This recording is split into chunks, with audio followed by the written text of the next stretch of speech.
Fantasmas en el cerebro, capítulo 4. El zombi en el cerebro. Una de las cosas que más me gustó de este capítulo fueron los síndromes y la explicación de la ruta anatómica de la visión.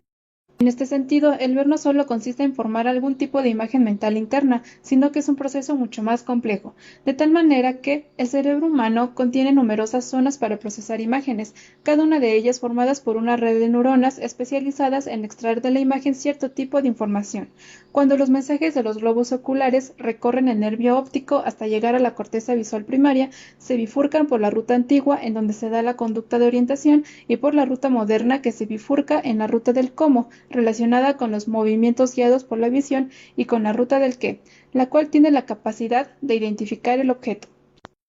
Dicho todo lo anterior, lo que más me llamó la atención fue el cubo de Necker, ya que hace que podamos ver cómo nuestras percepciones pueden cambiar radicalmente aunque la imagen en nuestra retina siga siendo la misma.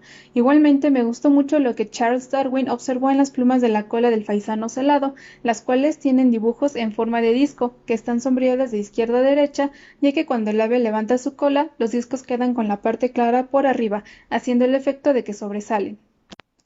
También, lo que me sorprendió bastante fue el fenómeno de la visión ciega, en el cual la persona señala o adivina correctamente la presencia de un objeto que no puede percibir conscientemente, y esto es debido a que la ruta antigua utiliza la entrada de señales visuales para toda clase de conductas, aunque la persona esté inconsciente de lo que está sucediendo.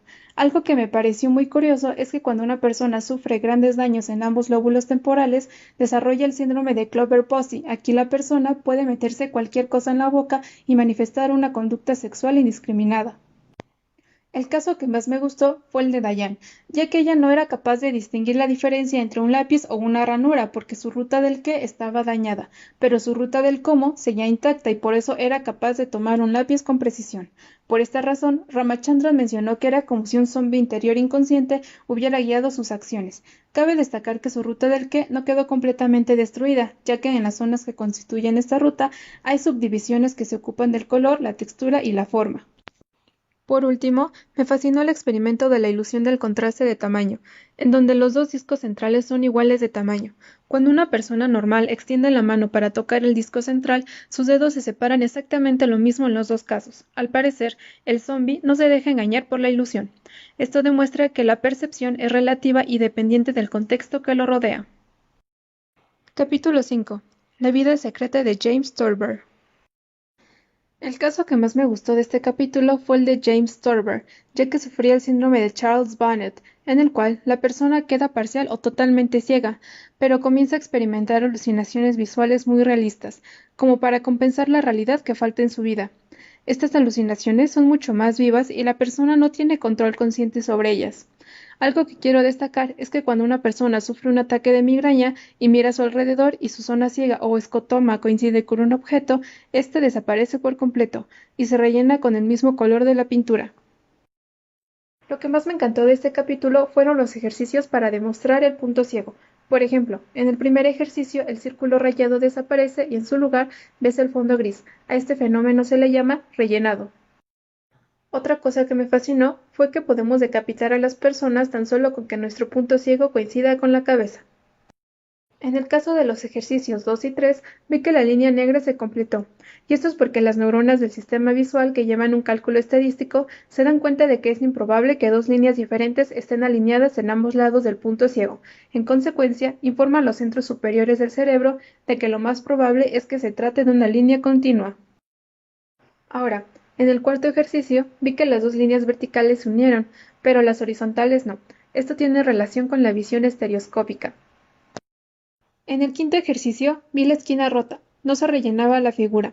Esto demuestra que el rellenado no es un proceso cognitivo de alto nivel. En el sexto ejercicio, al dirigir el punto ciego al centro de una rueda de bicicleta con sus radios, se rellena el hueco. Así pues, parece que hay algunas cosas que se pueden completar en el punto ciego y otras que no.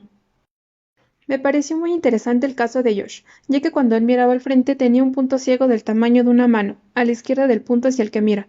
A través de una serie de experimentos se demostró que, 1. Su rellenado duraba 5 segundos, una eternidad para el sistema visual. 2. Su cerebro trataba las X pequeñas como si formaran una textura continua y por eso podía formar una columna, pero eso no ocurría con las X grandes, porque el cerebro no está acostumbrado a ver superficies del mundo llenas de letras o caras.